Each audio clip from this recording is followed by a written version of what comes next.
नमस्कार मित्रों, आप सभी का टारगेट बिफोर एग्जाम्स में स्वागत और अभिनंदन है। आज हम भूगोल की पहली क्लास की शुरुआत करेंगे। जी हाँ, उत्तर प्रदेश के UP TET, super TET, C TET में पूछे जाने वाले भूगोल की चर्चा करेंगे। तो आपसे ज़्यादा बात नहीं करते हैं, अपनी क्लास स्टार्ट करते हैं। पहले ये जान लेते हैं कि हमें जियोग्राफी अर्थात भूगोल में पढ़ना क्या है। तो भूगोल का जैसा कि आप देख ही रहे, ये कुछ इंडेक्स बना हुआ है। हम लोगों को पढ़ना है भारत का भूगोल और विश्व का भूगोल पढ़ना है। भारत के भूगोल के अंतर्गत क्या पढ़ना है? नदियाँ पढ़नी है, पर्वत पढ़ने हैं, पठार पढ़ने हैं, परिवहन पढ़ना है, संचार, वन, जनजाति पढ़ना है।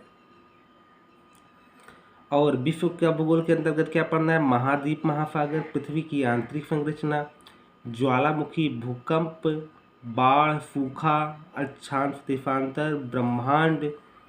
फिर आप नीचे देखेंगे तो आप पाएंगे कि पर्वत, पठार, मरुस्थल, घास और जनजाति, इसका भी अध्ययन करना है। बस केवल छोटा सा ही भूगोल का सिलेबस है। इसको हम लोग क्रमवार क्लास वाइज करके एक एक करके पढ़ेंगे। आपसे केवल एक ही अनुरोध है कि आप वीडियो को लाइक, शेयर, सब्सक्राइब कीजिए। आपको इसी वीडियो में यूपी टेट, सुपर टेट की पूर्णतः तैयारी कराई जाएगी और वो भी फ्री में। आप देख रहे हैं टारगेट बिफोर एग्जाम्स। आपकी जानकारी के लिए आपको फिर से एक बार बता दूं, ये एक ऐसा प्लेटफॉर्म है जहां पर आपको क्लासेस, नोट्स बिल्कुल फ्री में मिलती है। स्टार्ट करते हैं अपनी आज भूगोल की पहली क्लास। भारत की नदियाँ। आज हम पढ़ेंगे भारत की नदियाँ।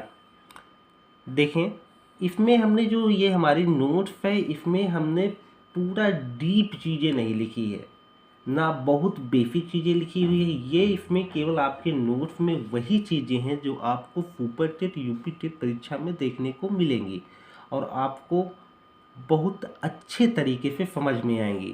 चलिए अब वीडियो को आगे बढ़ाते हैं, देखते हैं क्या है। हिमालय की नदियाँ। हिमालय की नदियाँ के अंतर्गत क्या आता है? गंगा तंत्र आता है, ब्रह्मपुत्र आता है, सिंधु तंत्र आता है।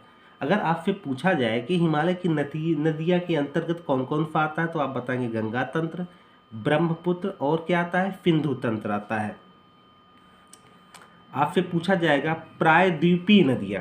प्रायद्वीपीय नदियाँ तो बंगाल की खाड़ी में गिरने वाली नदियाँ और अरब सागर में गिरने वाली नदियाँ कैसी नदियाँ होती हैं? प्रायद्वीपीय नदियाँ होती हैं।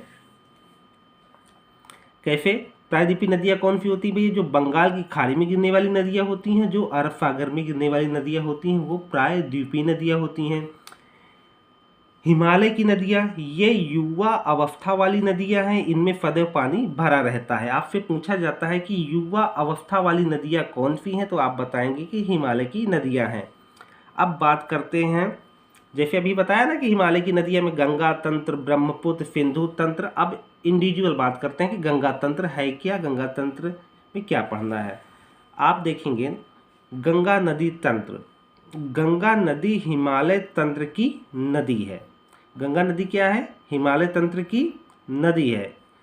गंगा नदी तंत्र में गंगा एवं उसकी समस्त सहायक नदियाँ शामिल है।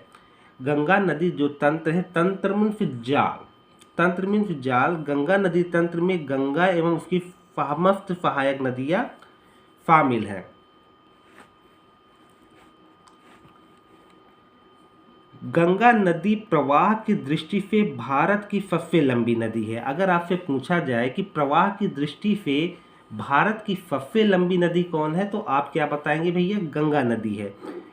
विश्व में भारत व बांग्लादेश गंगा नदी की लंबाई, क्या कह रहा है? विश्व में भारत व बांग्लादेश में गंगा नदी की लंबाई कितनी है? 2525 किलोमीटर। ये डाटा आप याद रखना। आपसे पूछा जाएगा कि भारत में गंगा नदी की लंबाई कितनी है, तो आप बताएंगे 2525 किलोमीटर। और केवल भारत में गंगा नदी की लंबाई कितनी है? 2071 किलोमीटर। अच्छा, इसमें आपसे ये पूछ लिया जाएगा कि विश्व में भारत व बांग्लादेश गंगा नदी की लंबाई, कह रहा है कि भारत व बांग्लादेश को मिलाकर गंगा नदी की लंबाई कितनी है, तो आप बताएंगे 2525 किलोमीटर। और आपसे पूछ लिया जाएगा केवल भारत में गंगा नदी की लंबाई कितनी है, तो आप क्या बताएंगे? 2071 किलोमीटर। गंगा नदी दो धाराओं के मिलने से बनी है। कितनी धाराओं से मिलकर बनी है? दो धाराओं से मिलकर ये बनी है, जिनमें भागीरथी व अलकनंदा नदियाँ शामिल है। आपसे पूछा जाएगा कि गंगा नदी कितने धाराओं से मिलकर बनी है, तो आप बताएंगे दो धाराओं से मिलकर बनी है, जिनमें कौन कौन सी नदियाँ शामिल है? भागीरथी व अलकनंदा नदी शामिल है। चलो अब जान लेते हैं एक ट्रिक। यूपी चलो, उत्तराखंड के 3 ऐसे जिले हैं जिनकी सीमा चीन से लगी है। क्या है? उत्तराखंड के 3 ऐसे जिले हैं जिनकी सीमा कहाँ से लगी हुई? चीन से लगी है। अब इसकी एक ट्रिक हमने बना दी है। यूपी चलो, यू का मतलब उत्तरकाशी, पी का मतलब पिथौरागढ़, सी का मतलब चमोली। राइट, ये उत्तराखंड के 3 ऐसे जिले हैं जिनकी सीमा कहाँ से लगती है? चीन से लगती है। अब अपने टॉपिक की बात करते हैं। यू का मतलब उत्तरकाशी। उत्तरकाशी में कौन कौन है भैया? उत्तरकाशी में गंगोत्री हिमनद है, और कौन सा है? संतो पंथ हिमनद। 2 हिमनद है, पहला गंगोत्री हिमनद, दूसरा संतो पथ हिमनद। फिर गंगोत्री हिमनद की में भागीरथी नदी में, संतो पथ हिमनद कहाँ है? अलकनंदा नदी में। और जब भागीरथी और अलकनंदा दोनों नदियाँ आपस में मिल जाती हैं तो क्या बनाती हैं? देवप्रयाग। कहाँ पे? उत्तराखंड में।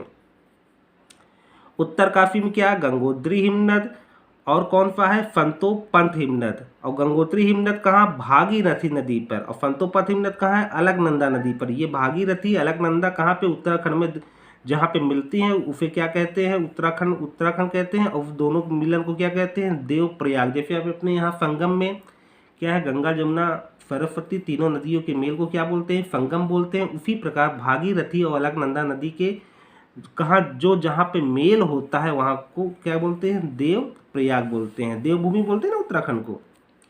अब आगे देखें। गंगोत्री व संतोपथ हिमनद उत्तरकाशी जिले में स्थित है। ये आपको ट्रिक के द्वारा बता दिया गया था। आपसे पूछ लिया जाएगा गंगोत्री और संतोपथ हिमनद कहाँ पे है, तो आप बताएंगे उत्तरकाशी जिले में स्थित है। गंगोत्री से भागीरथी, गंगोत्री से कौन सी नदी निकलती है? गंगोत्री से भागीरथी नदी। और संतोपंथ हिमनद से कौन सी नदी निकलती है? अलकनंदा नदी निकलती है। तो गंगोत्री से भागीरथी और संतोपंथ से अलकनंदा नदी निकलती है। उत्तराखंड के देवप्रयाग नामक स्थान पर, उत्तराखंड के याद रखना, कहाँ के? उत्तराखंड के देवप्रयाग, जहाँ पे भागीरथी और अलकनंदा नदी दोनों मिलती हैं। उत्तराखंड के देवप्रयाग नामक स्थान पर भागीरथी व अलकनंदा नदियाँ आपस में मिलती हैं, जिसमें गंगा धारा बनती है। फिर से देख ले। उत्तराखंड के जो देवप्रयाग नामक स्थान पर, वहीं पर भागीरथी और अलकनंदा नदी आपस में जाके मिलती हैं। आगे देखेंगे। गंगा नदी विश्व में 2 देशों में प्रभावित होती है। आपसे पूछा जाए गंगा नदी विश्व में कहाँ पे प्रभावित, तो बताएंगे आप भैया 2 देशों में। कौन कौन सा है? एक अपना भारत है, जिसमें भारत, और दूसरा देश कौन सा है? बांग्लादेश शामिल है। राइट। अगला देखेंगे।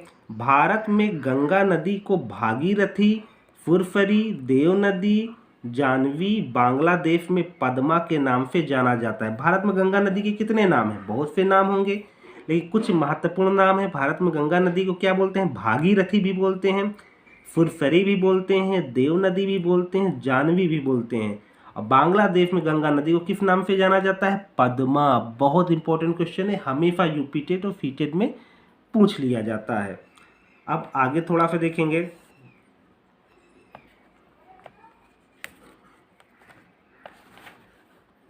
देखें, गंगा नदी भारत के 5 राज्यों से होकर प्रवाहित होती है। आप देखेंगे गंगा नदी कितने राज्यों से? 5 राज्यों से। आपसे सीधे क्वेश्चन पूछ लिया जाता है कि जो ये गंगा नदी है भारत के कितने राज्यों से होकर गुजरती है, प्रवाहित होती है, तो आप बताएंगे 5 राज्यों से। कौन कौन से राज्य, इसको याद कर लेना।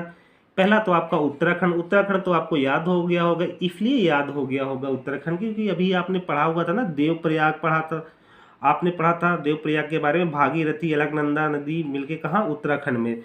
तो ये उत्तराखंड हो गया। दूसरा क्या होगा भैया? आपका खुद का प्रदेश उत्तर प्रदेश। तीसरा नंबर है बिहार। चौथा है झारखंड। पांचवा क्या है? पश्चिम बंगाल। ये भारत के 5 ऐसे राज्य हैं जहाँ से गंगा नदी होकर प्रवाहित होती है। हरिद्वार में गंगा नदी पर्वतीय क्षेत्रों से उतरकर मैदानी क्षेत्रों में आ जाती है। हरिद्वार में गंगा नदी क्या करती है, जो पर्वतीय क्षेत्रों से उतर के कहाँ पे आ जाती है, मैदानी क्षेत्रों में आ जाती है। गंगा नदी बिजनौर जिले से यूपी में प्रवेश करती है। आपसे पूछा जाता है कि उत्तर प्रदेश में गंगा नदी किस जिले से प्रवेश करती है, तो आप बताएंगे उत्तर प्रदेश के बिजनौर जिले से उत्तर प्रदेश में प्रवेश करती है और बलिया जिले से यूपी से बाहर निकलती है। अब बात समझे थोड़ा सा कि ये उत्तर प्रदेश के बिजनौर से तो वो एंट्री करती है गंगा नदी आपके उत्तर प्रदेश में, और बाहर कहाँ से निकलती है, बलिया जिले से। बलिया जिला आपके यूपी में है, बिहार मत समझ लीजिएगा। गंगा नदी पश्चिम बंगाल में पहुंचकर दो धाराओं में बढ़ जाती है। गंगा नदी कहाँ पे, पश्चिम बंगाल में पहुंच के कितनी धाराओं में बढ़ जाती है, दो धाराओं में बढ़ जाती है। एक धारा जो पश्चिम बंगाल में पूर्व की ओर प्रवाहित होती है भागीरथी कहलाती है। एक धारा जो कहाँ बहती है, पश्चिम बंगाल में जो पूर्व की ओर प्रवाहित होती है उसे क्या बोलते हैं, भागीरथी बोलते हैं। तथा दूसरी धारा जो पश्चिम बंगाल में दक्षिण की ओर प्रवाहित होती है उसे क्या बोलते हैं, हुगली कहलाती है। आपने कलकत्ता में पश्चिम बंगाल में हुगली स्टेशन का भी नाम सुना होगा, हुगली नदी का भी नाम सुना होगा। आपसे पूछ गए हुगली नदी कहाँ बहती है, आप बता देंगे पश्चिम बंगाल में। तो कह रहे हैं कि ये जो गंगा नदी है ये पश्चिम बंगाल में कितनी धाराओं में डिवाइड हो जाती है, फिर से समझ लीजिए। पश्चिम बंगाल में दो धाराओं में डिवाइड हो जाती है। पूर्व वाली धारा को क्या बोलते हैं, भागीरथी, और जो दूसरी धारा है दक्षिण वाली धारा है उसको बोलते हैं हुगली, बोलते हैं हुगली नदी।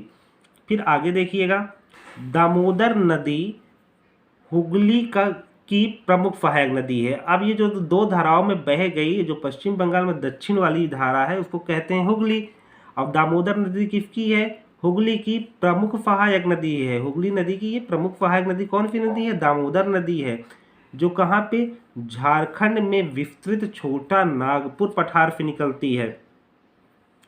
कहाँ से निकलती है ये, झारखंड में विस्तृत छोटा नागपुर पठार से निकलती है और पश्चिम बंगाल में हुगली नदी से मिल जाती है। तो ये हुगली नदी की सहायक नदी है, दामोदर नदी है, जो झारखंड में विस्तृत एक छोटा नागपुर पठार है वहीं से निकलती है और पश्चिम बंगाल में हुगली नदी से ये मिल जाती है। इसलिए जो हुगली नदी है, हुगली नदी की ये सहायक नदी है। आपको वीडियो कैसा लग रहा है आप कमेंट सेक्शन में जाकर कमेंट कीजिए, और आप ये भी बताइए कि आपको किस सब्जेक्ट की क्लास चाहिए। आप इसी तरह हमसे आप जुड़े रहें टारगेट बिफोर एग्जाम्स में। तब तक के लिए नमस्कार।